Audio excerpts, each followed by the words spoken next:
A blessed Sunday to us.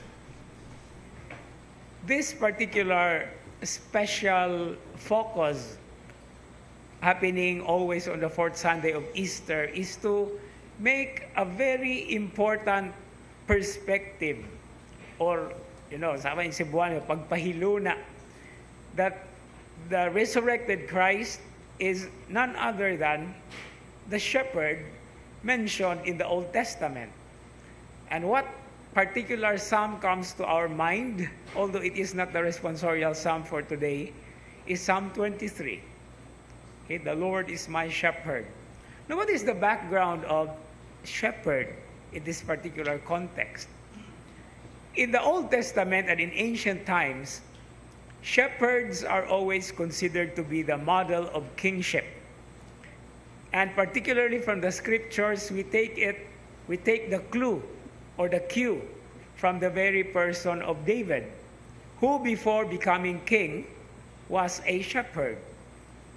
And this is a very significant imagery and,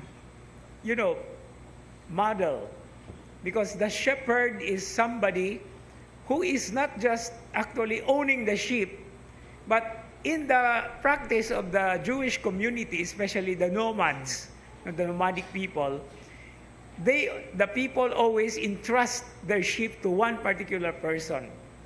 And that's the reason why everywhere, on every time he goes to shepherd the sheep, kinahanglang wa joy makuwang. You remember the parable of Jesus about the lost sheep? Bisag usara ka kariro mawala, pangitaon yun. Because the shepherd is held responsible by the community. Kay kung kulang, iyaha mo'y kargo niya. And here it is now the context of how the Lord cares and loves all of us. Now, what is so significant again is this particular shepherding that is always in contrast with the enemies. And the enemies are always considered to be wolves. Although it is still very far to talk about Our Lady's Feast on December 12, which is Our Lady of Guadalupe, it is also a good thing to take a perspective on this. Precisely because if Jesus is the good shepherd or the shepherd, naturally the mother is also a shepherdess. And why is the Our Lady in her apparition to Guadalupe called Our Lady of Guadalupe? Unsa may naa sa pulong nga Guadalupe that we can relate very well at the very heart of this celebration of the Good Shepherd Sunday. Okay, Guadalupe, we know, is of course a Mexican, a Spanish Mexican, or tepeyac, a word that is very foreign. But it is influenced by the Arabic language. Because if we break down the word Guadalupe, there are two words there. Guada, which actually is connected with the Arabic word wadi. And what is a wadi? Wadi is a dry riverbed in the wilderness. But once it rains hard, it will have a flood. No? So when you say wadi, it's really a very dangerous place. And then the second word in Guadalupe, apart from wadi, is lupe. And lupe in Spanish is wolf. In other words, when we take a look into the name or the word Guadalupe, it is about a wadi of wolves. And who takes care of the sheepfold? It's the shepherd. And so Our Lady there is actually the guardian of the sheep against the wadi of wolves. Dili lang usa. And that is the very situation we are in, especially in our world today. Daghang kayong matang sa mga lobo. There are so many different kinds of wolves.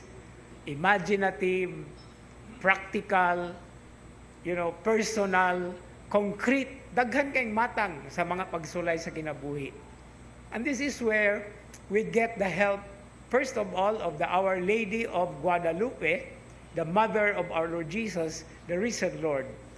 But then, It is through him that the shepherding comes in its very particular and special way. And let me share with you a perspective of what does a shepherd do, or unsa may naa sa usa ka magbalantay sa karnero. And we are here talking about certain gadgets that he brings. Karong mga panahon na, di ba, familiar kay tas mga gadgets, no? Daghan kay tang mga ipangsuksok sa atong bulsa, daghan kay mga cellphone, mga unsa pa na diha. But you know, the shepherd, no, especially in that context of the nomadic people, nga wala sila kaugalingon nga settlement, they go from one place to another. The shepherd is also full and complete of gadgets. Well, in the picture that we have of the good shepherd, it is always presented with a staff. Ang tawagan ng staff, crook, C-R-O-O-K. Kaya nga naman, at the end of it, ana man, nabawg. And what is the symbol of the crook or the staff of the shepherd? It is a symbol of discipline.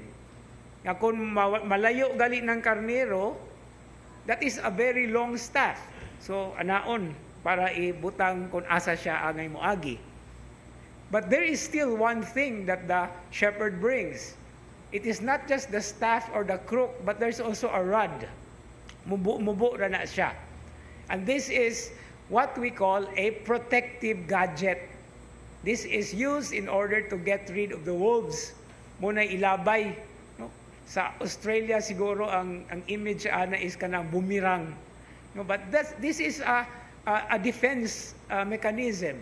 No, kay ug naa kay naikontra labayon, no? So there is a staff or the crook, there is the rod. And another thing is the shepherd always brings with him a pouch. And what is inside the pouch? The pouch is full of stones. And together with the pouch is the sling. Kay kung dili madala sa rod, sling mo ay gamiton pag-protect. So pila na kabuk gadgets ang shepherd? Upat na. The crook or the staff, the rod, the pouch with the stone, and then the sling.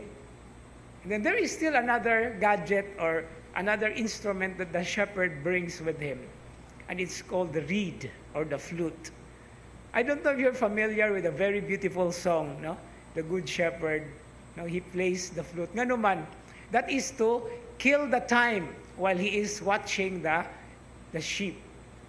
He plays the flute, no? And it's also a very soothing instrument for the sheep.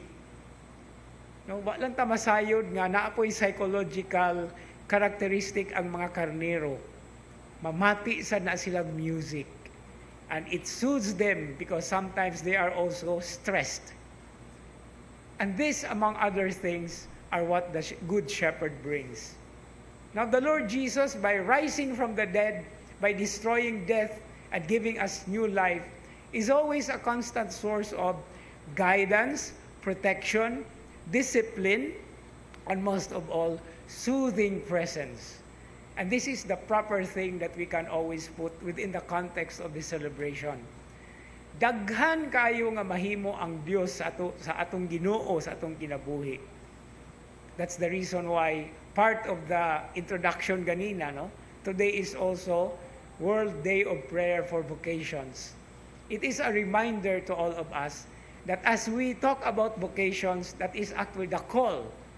Call is never complete without the ones being called to listen to the one calling them.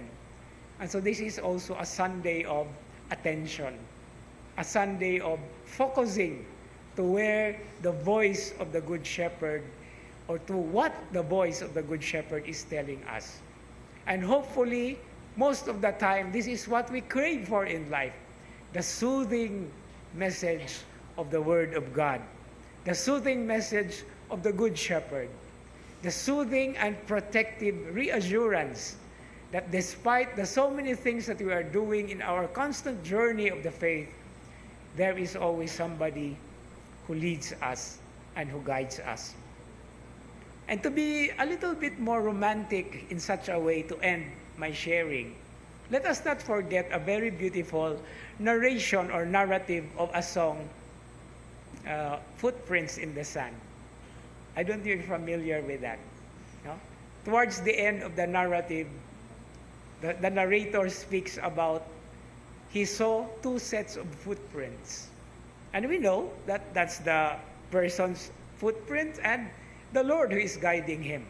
But there came a moment and a portion and a section that he only saw one set of footprints. And then the narrative continues with the Lord saying, "My child, it is when you see only one set of footprints that I am carrying you." And that's the beauty and the essence of the Good Shepherd. He carries us in his bosom, puts us in his shoulder with all the protection and care, the soothing presence and the voice, and most of all, the reassuring presence of him who constantly walks and journeys with us in our journey of the faith, in our synodal journey, together with each other. Amen.